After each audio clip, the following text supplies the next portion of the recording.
Hi. How are you today? I'm super busy. Like Super.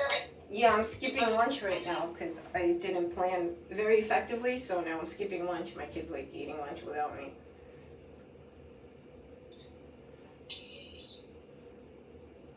I mean, It's okay though.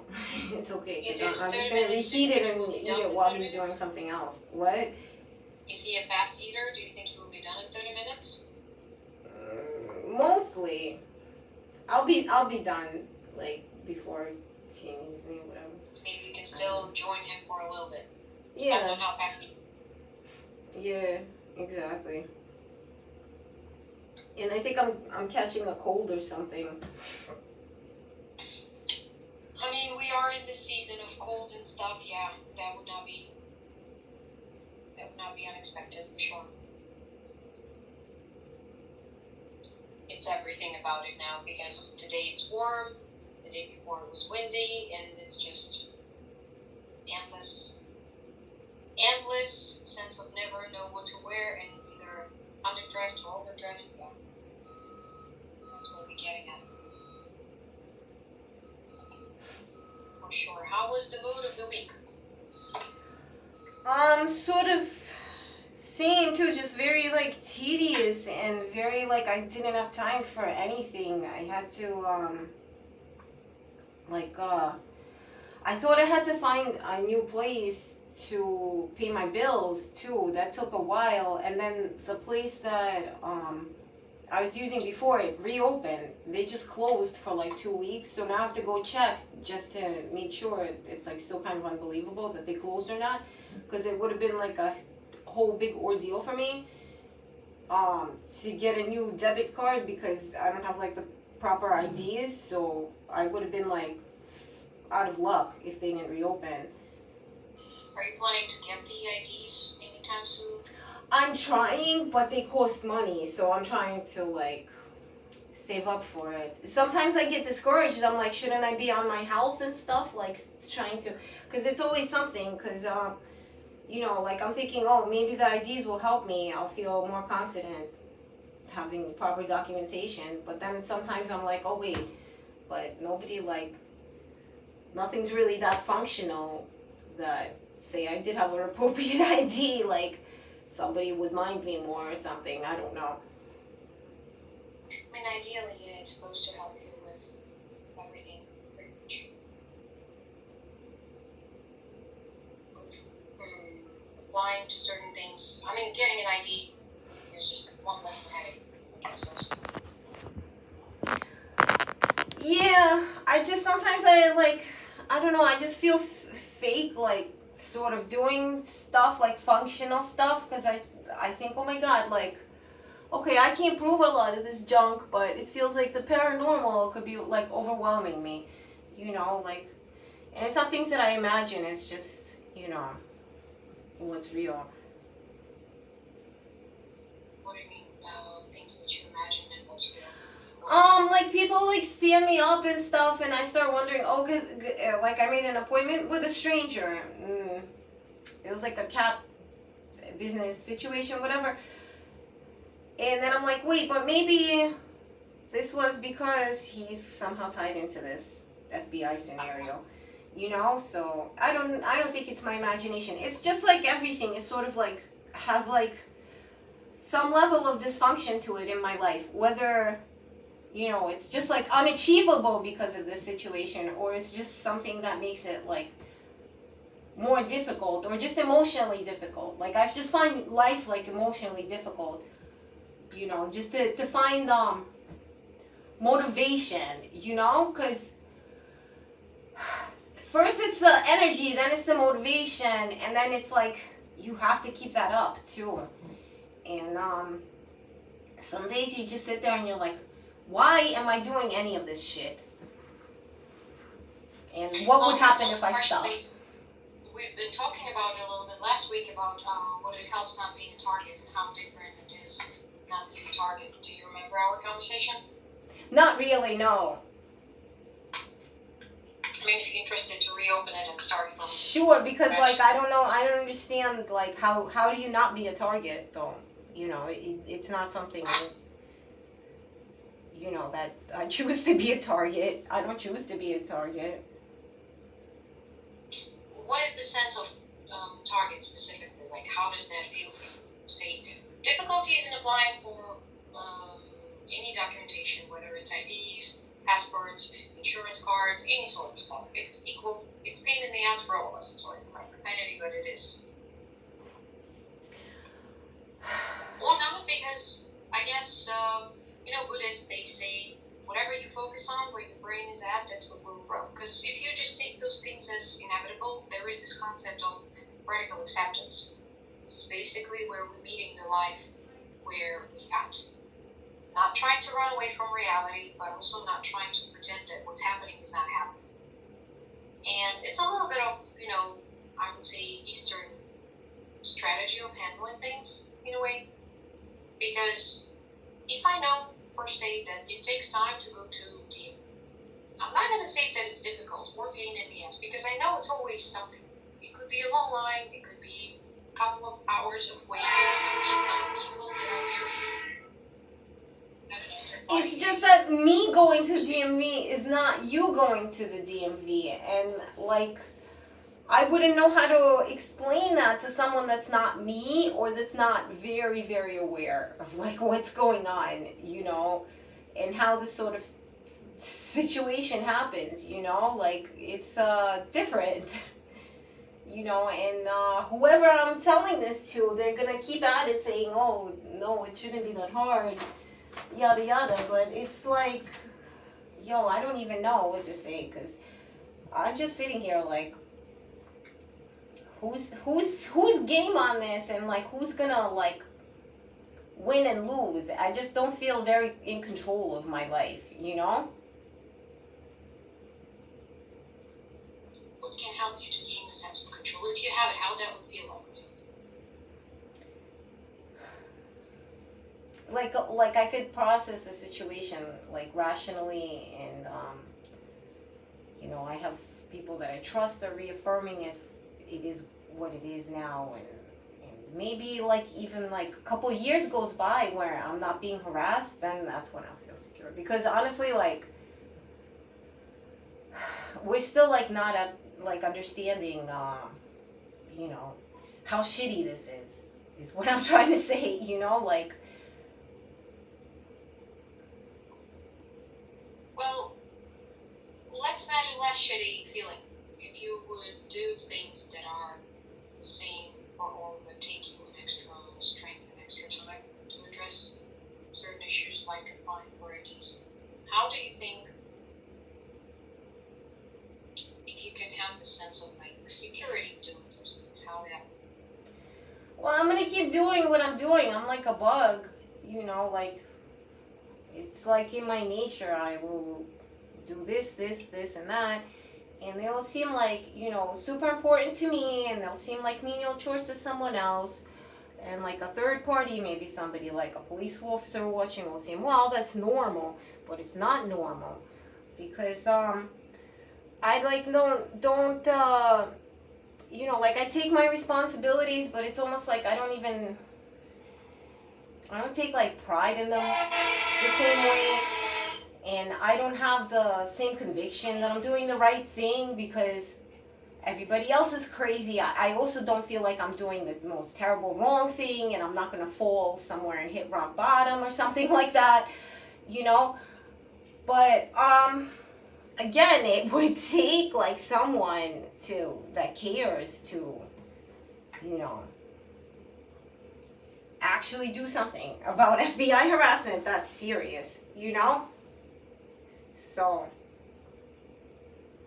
I've stopped fighting over the little issues. I've stopped, and perhaps it's because of this time went by, and clearly some people have made an enemy out of me, and they're having a hard time too, so, because I don't see like the police being as rude to me as they used to be, or even like mental health personnel are not as rude to me as they used to be. So that's how far I've made it. But it could also be that I'm now like less of a social threat, being that I'm getting up there in years and I'm a mommy and I've not had a job, which, you know, to most people that speaks for some sort of authority, I don't know why, for so long. So people could be just like, ew, whatever, we'll just deal with her. She's like a lump of meat, you know?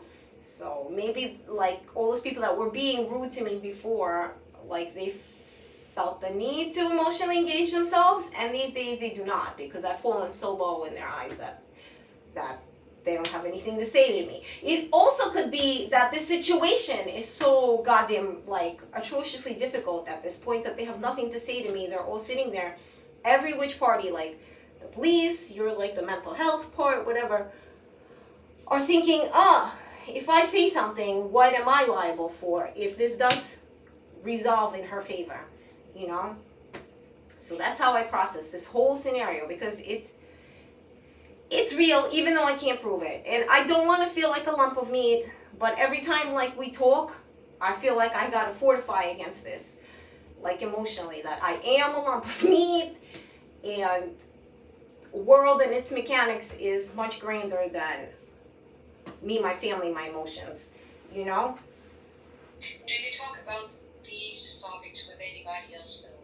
Do you address it to someone, say to medical professionals? Do you ever like bring it back to their attention, like, hey, this is not the way you're supposed to treat a person sometimes, just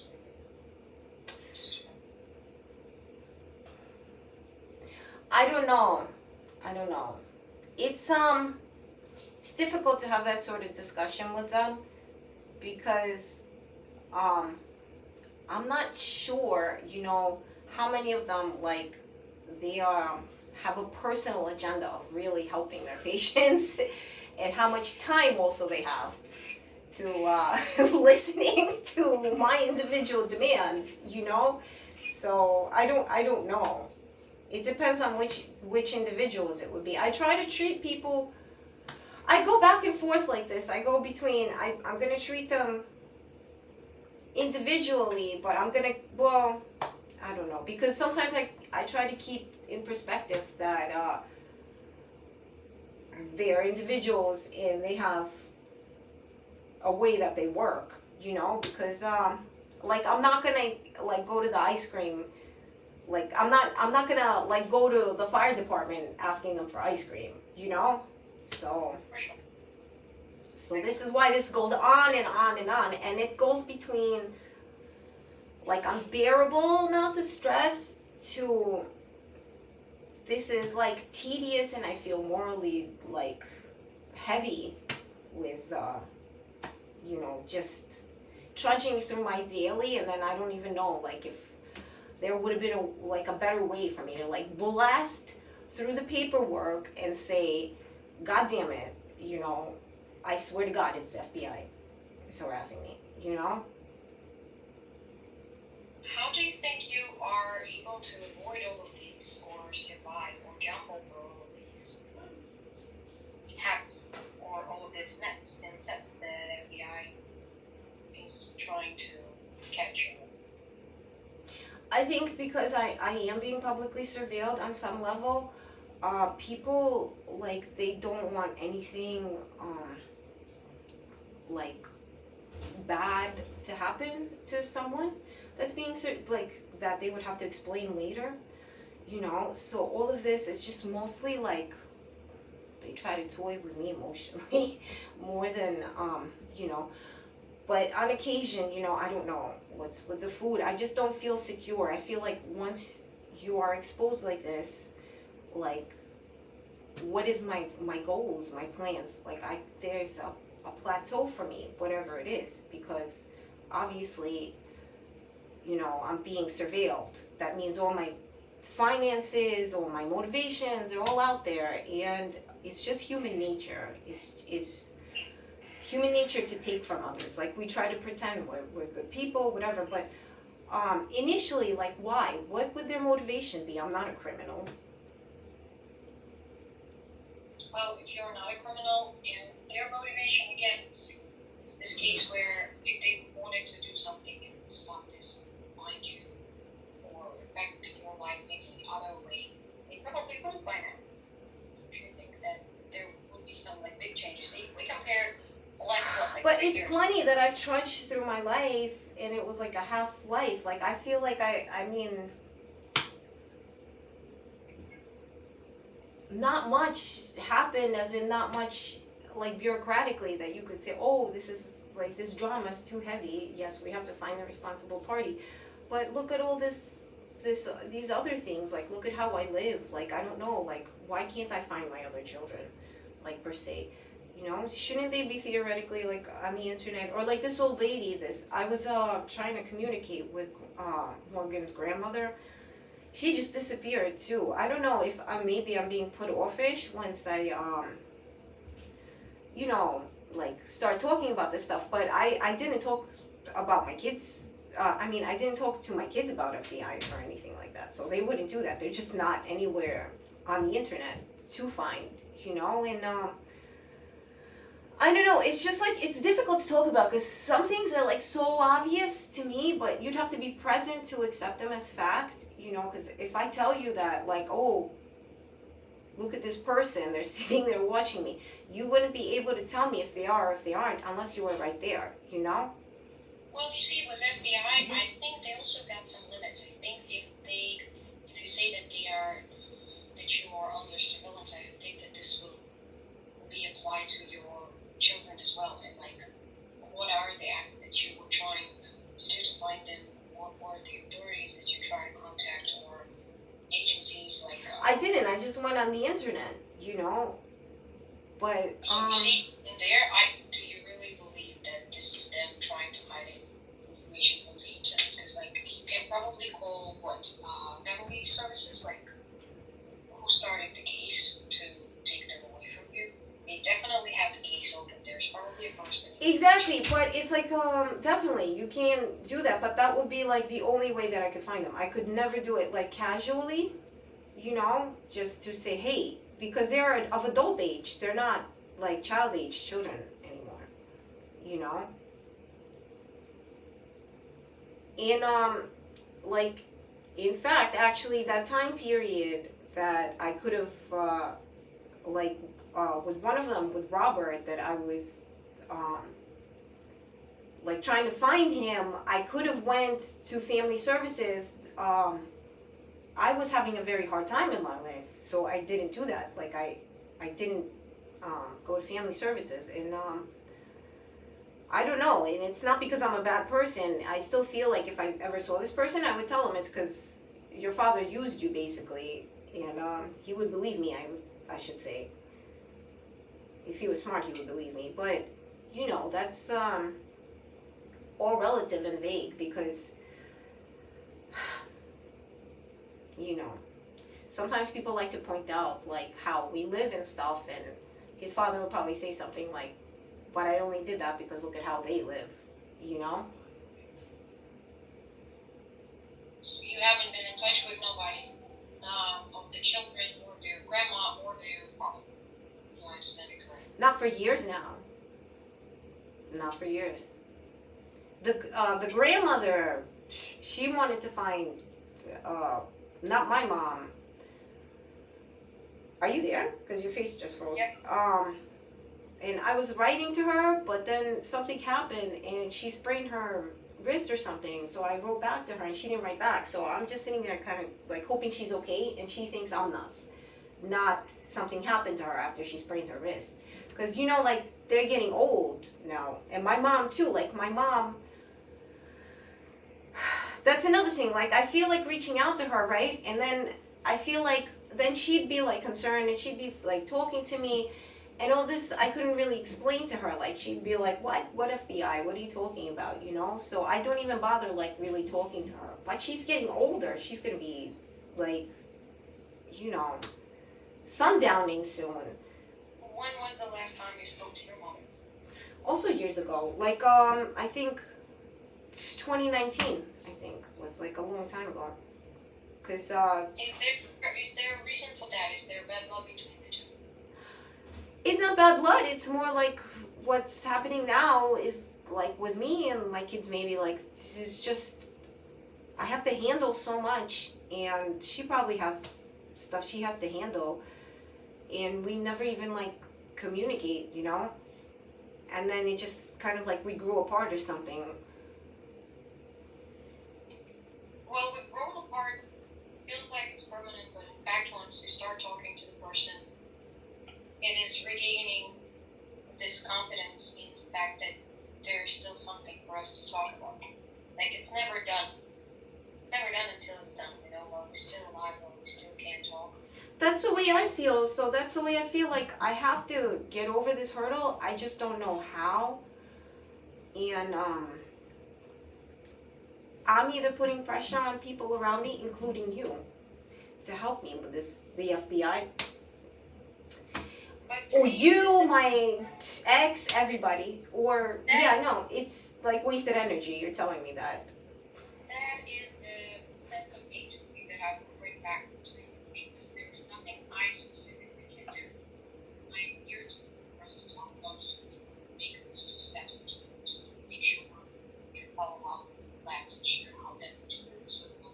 But there is nothing active that I can do to do any of it. It's just out of my competence. I know, and I'm not doing anything super actively because I'm trying to maintain. I'm trying to keep my house clean. I'm trying to teach my son. I'm trying to keep healthy, you know.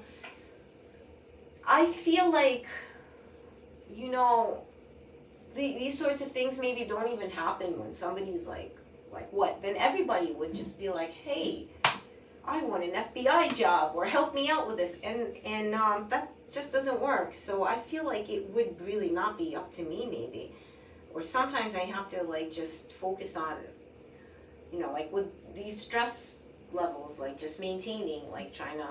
Oh, I have to take my pet to the vet too, so. Is Yeah. everything okay? Yeah, to get sterilized. So. Yeah. 'Cause- You've been telling me that you needed to plan it in advance because now all of the clinic provide this. What do you mean? For the vet? I don't remember mean- talking to you about that. Some of the clinics they provide it, but it's usually all booked up like months ago. Oh, I was talking to you about the mobile health clinic. I'm not sure who I talked to you about that. I think we were just talking about the fact that it's a lot of like you need to book it in advance.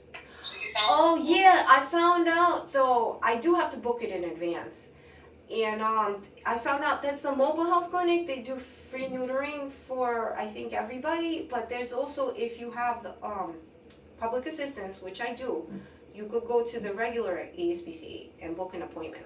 So I did find that out this week. So I have to make an appointment and go take my pet in because, you know, I don't want them to run off or make kids or whatever. So, yeah. But I did find that out because I was trying to find the free service because it's expensive to take them to the vet. Yeah. That is good. Okay. When is the surgery scheduled? I didn't schedule it yet. I have to take care of it like right now. Like I'm gonna when I get off the phone with you, I'm gonna eat. Then I might step outside for a minute. Then I'm gonna schedule Well, stuff. go ahead. Thank you for today, and I hope Patrick's still in there so you can have lunch together. And we will continue talking next Wednesday. Okay. All right. We'll see you. Take care.